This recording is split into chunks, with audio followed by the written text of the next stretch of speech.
What is going on? My hair is going hard out here. Growing it out. It's just wild out here. Here we are, another day. Sorry, seatbelt's dinging. Don't have my seatbelt on yet. I'm not driving. Car is not moving, just for the record. It's very exciting. As I've been kind of hinting towards in my last few videos, that I'm going to be doing something in skateboarding again, and officially am opening another skateboard shop. Not only am I opening another skateboard shop, it's almost ready to open. So the official grand opening is September 7th. It's going to be very exciting. We're going to have some friends there, and I'm not going to give any more details here because it doesn't really matter, but it's going to be awesome. I'm really looking forward to it. For me, this part of my life feels kind of like unfinished business, and I'm really excited to bring a shop back to this community. It's a pretty big city I live in, and we don't have a skateboard shop, so it's crazy. There's not even Zoomies. There's nothing here. So yeah, I'm bringing it back. I've been in that industry for quite a long time, and once we get there, I'll kind of talk about that and kind of explain what kind of the focus of the shop is, and you know, and just a little bit about it. So we'll catch up once we get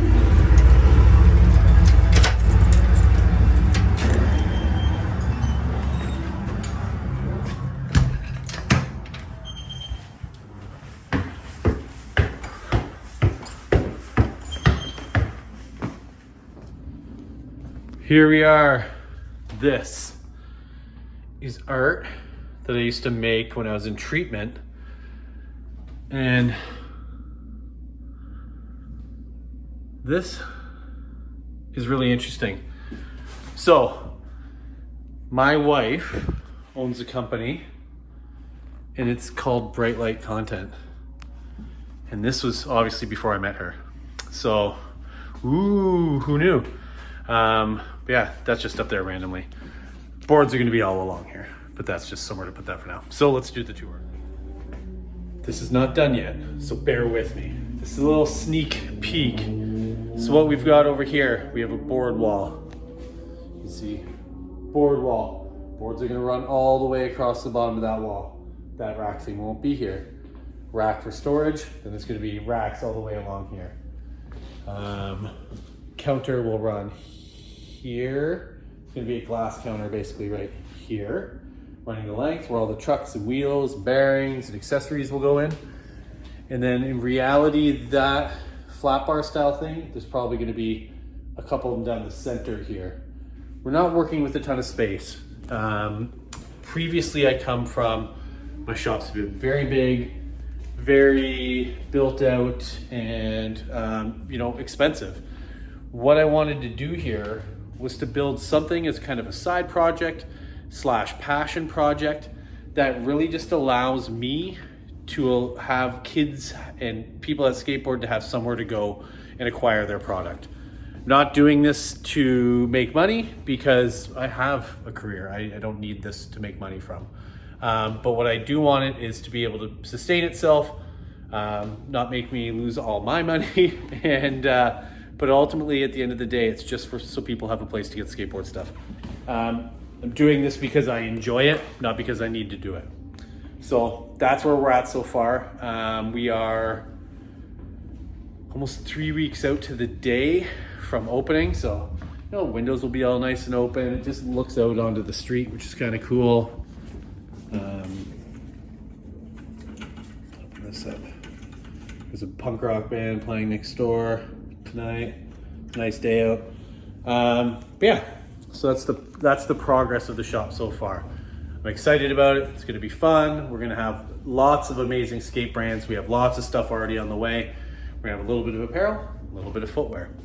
So now let's talk about how I got here. So you're going to have to mind the blinds. Obviously those go up and down. They were here when I got here. So I think the big thing is kind of to tell my story, how I got here, how I got into skateboarding and snowboarding, and what ultimately lands me here today. So as everybody that follows this channel knows or knows me, big car guy, love cars, love modifying cars myself. And yeah, also if you know anything about my struggles and things like that, is I suffered from active addiction for many, many years. And I celebrate 8 years of sobriety September 6th, so about a month away as well. The following day of me celebrating 8 years, we're gonna have the grand opening of this store. So it's kind of monumental in that sense. So let's get to the name. The name of the store is called Side Skateboard Supply. And that's just a simple thing of always looking on the bright side. I live a life that's very full of gratitude today. I'm grateful for every aspect of my life. I'm grateful for the challenges, my wins, my losses, all of it. Every day I get to spend here on this beautiful planet is another win for me. It may sound hokey, may sound crazy, but it's just honestly how it is for me. So that's the name. Website will be up any day now. The web link should be active, but I'll explain more about that as we go. So how we got here. In the late 80s, Back to the Future 1 came out, and in that Michael J. Fox is a skateboard. And I think for anybody that was growing up, saw that and was like, skateboarding's cool, I want a skateboard. If you were a little kid and you saw Back to the Future, you wanted a skateboard. So I went to the local, I believe it was Zellers, had one on layaway because it was like rain check because it was back ordered. I eventually got my first skateboard.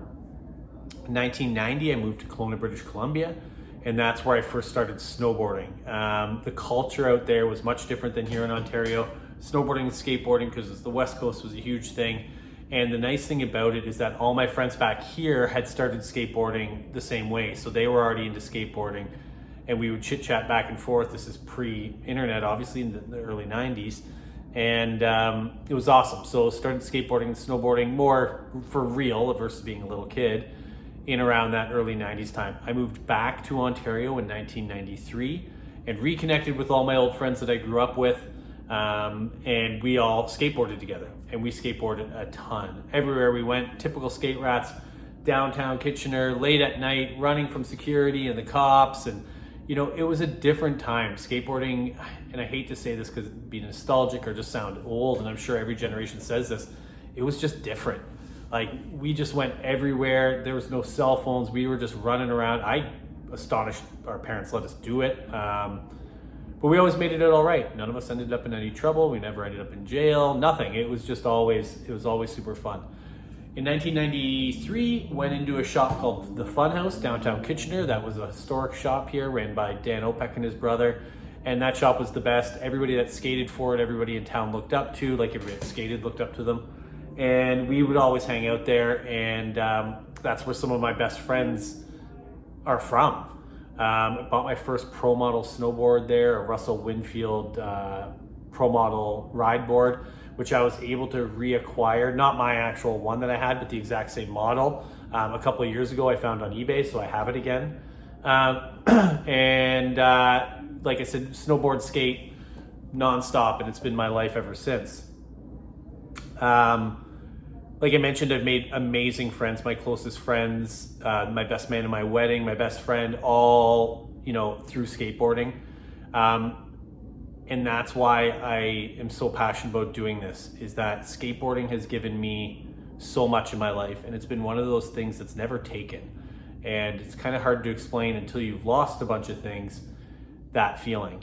In 1996, I started working for a shop called Surf Paradise. It was the new hot shop in town. They had a chain of many stores, and it was awesome. It was super cool to work there. It was fun. We had an awesome time. And then in 1999, I moved back to Alberta to snowboard, and that was awesome. Came back here to Ontario, started back at Surf Paradise in 2000. And then in 2001, I launched my own sales rep agency. So I represented United Riders Clothing, Action Footwear, Invasion Snowboards to start.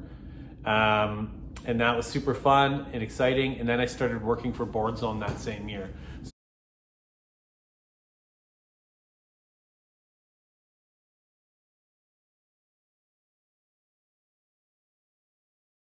Board Zone was one of North America's biggest online retailers, if not the biggest, for skate and snow. They had a mail order catalog long before the internet, and I was a buyer and manager for one of their stores, but buyer for the website and everything like that, and the other location. That was awesome. So I ran, at the same time, I had my sales rep agency and managed the shop and was a buyer. All while obviously continuing to skateboard and snowboard. In 2008, I purchased the Board Zone retail locations with a partner. I outright owned the Waterloo location, and my partners owned the Thornhill location.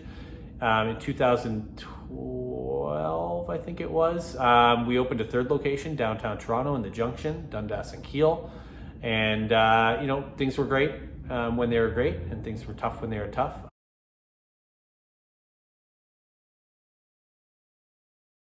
I had a 3,500 square foot store. I paid almost $14,000 a month rent. And that made those slow winters like very worrisome. A lot of sleepless nights. That was at the peak of my active addiction. And come 2015, you know, things just weren't working anymore. I closed my Waterloo location and just kind of went off the radar for a little while. Ultimately, our Toronto location closed in 2017, I want to say. And the Thornhill location is still going strong. They do amazing. Check out their website, sanctionskate.com.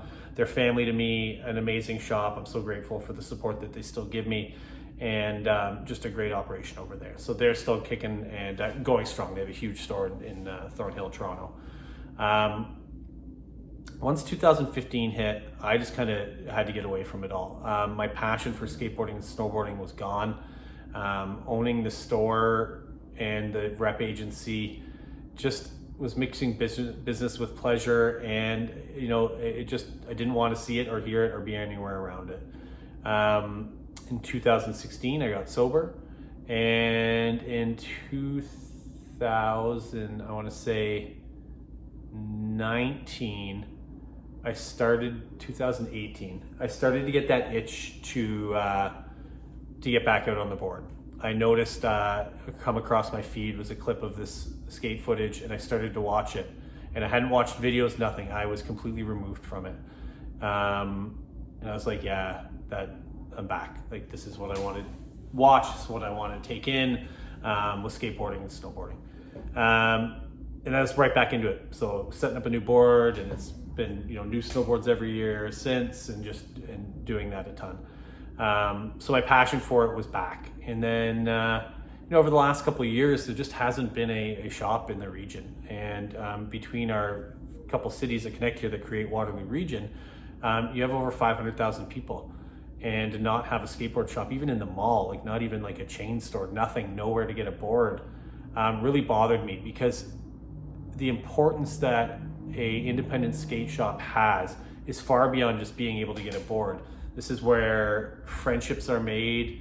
You know, you meet mentors and you learn, and you know, it shaped my whole life. And I want to be able to offer that again to people in our community.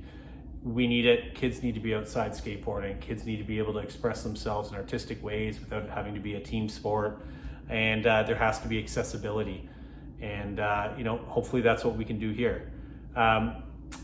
The way this shop came about ultimately is my wife and I had discussed, you know, just it briefly.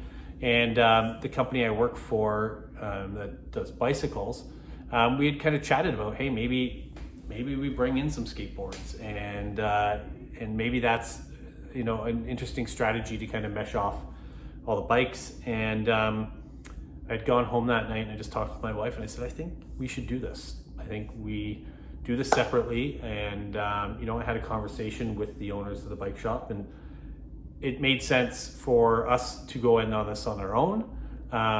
It's really interesting because the skateboard shop is located above the bike shop. So it's great because my bosses are my landlords now. And it's an amazing relationship. They've supported me with the bike shop since I got out of treatment, and they are family to me as well. And when the opportunity kind of came up to rent this space, we jumped at it. And we have room to grow if we decide. But for the time being, this is going to be our little our little skate shop here. It's going to be just staffed by myself and my wife with limited hours throughout the week. It'll be all evening or early afternoon to evening, and on the weekends. And then it'll be by appointment during the day. So because I work right below, if somebody needs to come and grab something, they can just contact me. I mean, I can bring them up and get them what they need.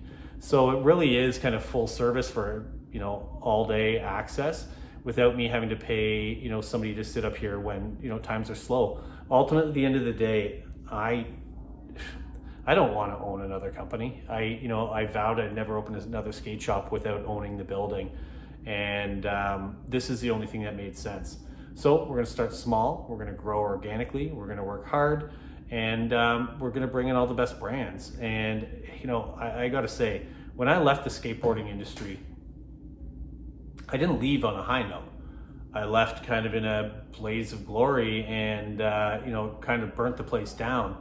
I haven't made amends for all those things. But the community and all the people that I really thought wouldn't have my back moving forward fully have embraced me coming back. It's been really, really heartwarming, and I'm extremely grateful and just happy that it's gone the way it has, because I had a lot of trepidation about this return to it. And that's kind of like we toyed with the name. I was like, maybe round 2 or second chance or something about, needing to do this again because of this unfinished business that I felt. And little did I know that it was never as bad as I thought it was. I think that goes for anything in life, is that ultimately, I know for myself, and only speak from my experiences, I can create these scenarios in my head that, these conversations and play out these whole actions that never have actually happened. And I suffer because of it. So, most of my suffering is for things that have never occurred, and it's all inside my head, when ultimately if I had just reached out to people and or took the step forward, I could realize that everything was going to be okay. So I learn more every day. I'm in a very good position in terms of the support that I get. My wife and I are doing this out of pocket. It's strictly ours to lose, and we're doing it because we're really passionate about it. It's going to be different. It's going to be unique for me to be in a position where it's not this huge, flashy, fancy, every brand you can think of, shoes galore. It's going to be basic, but that's the way we want it. We want it to be simple, easy, and just want people to have a place that they can go and meet people. And not just go and meet people, a place that people can go and get skateboard stuff, and then also have a place to meet and and just chat. This industry, there's a prevalence of addiction issues and substance abuse. And even if this becomes a place that, somebody who's maybe struggling can come to have a safe conversation. I went to school to be a addictions counselor. I have a certificate from Wilfrid Laurier University for that. And although I don't use it in my day-to-day, well, I shouldn't say that. I'm not a counselor, but I do use a lot of the stuff I learned on a day-to-day basis. It can be implemented here. Who knows? But I'm just grateful today that we're in this position that we're less than a month away of being back, and it feels very right, and it feels like home. It feels good to be back. So if anybody has any questions, shoot them down below. If you're wondering any information about starting a business, obviously, as I mentioned, I've started a few over the years. My wife runs a really successful business, and I'm so proud of her. And I think today the most important thing that I've learned is I can't do everything. We've hired a great graphic designer. We've hired a great web designer. In the past, I would have tried to do everything myself. I just, surround yourself with the right people and get it done right the first time. I'm not going to be in a position where I'm trying to figure all this stuff out. You get an accountant off the get-go, just do it right the first time. I know it feels like you're spending a lot of money because of these things, but that is an investment in the future that has to happen. So as I mentioned, I'm grateful, excited to bring everybody more content about the shop as the build out goes. Obviously we'll do an update when the grand opening happens, but we're here now, we're getting there. We're all this going to be cabinetry back here with everything on it. I think it's going to look all right. I'm feeling it already. I'm excited, and I hope everybody can follow along and enjoy the journey. And right up there in that corner, right there, those two boards, that's a local pro. He is from here. He's doesn't live here anymore. But Brian Weary, got to have him up on the wall. He's like the protector of the store. He's the ninja. If you have a skate shop and you don't have a Brian Weary on your board, you are not safe. So thanks for following along. There'll still always be bike and car content, but that's where we're at today. But this has been going on behind the scenes, and I just had to drop the info for everybody to see what we got going on. It's happening. It's real. It's going to be open soon, and you can come and buy boards from me. You can order them online. We're going to have shop decks and all this amazing apparel because I love designing stuff. And you know, you got to support your local barber shop. I got my Green Room Barber Shop tee on right here. That's who does my hair. It doesn't look like it, but I do actually get my hair cut. So yeah, that's where we're at. And we'll finish this off once we get out to the car, because I gotta get by everybody outside. It's weird out there. All right, we'll see you soon. I've made it home. I acquired the goods. You know, when you have a wonderful wife, you have to get her nice things sometimes because she deserves it, and she deserves a treat tonight. So I got her a little caramel sundae, and your boy's gonna have a little McFlurry. So what? Don't worry about it. Very excited about what the future has to hold. I don't know what it is. That's the fun part about it. It's gonna be something. So thank you again so much for watching. I appreciate every one of you. The lights are going out here. It's time for me to go to bed. Have a great one. Take care. Share this video. Subscribe. Tell your friends to subscribe. Shop at my store. Support our businesses. I'll do the same for you. Take care.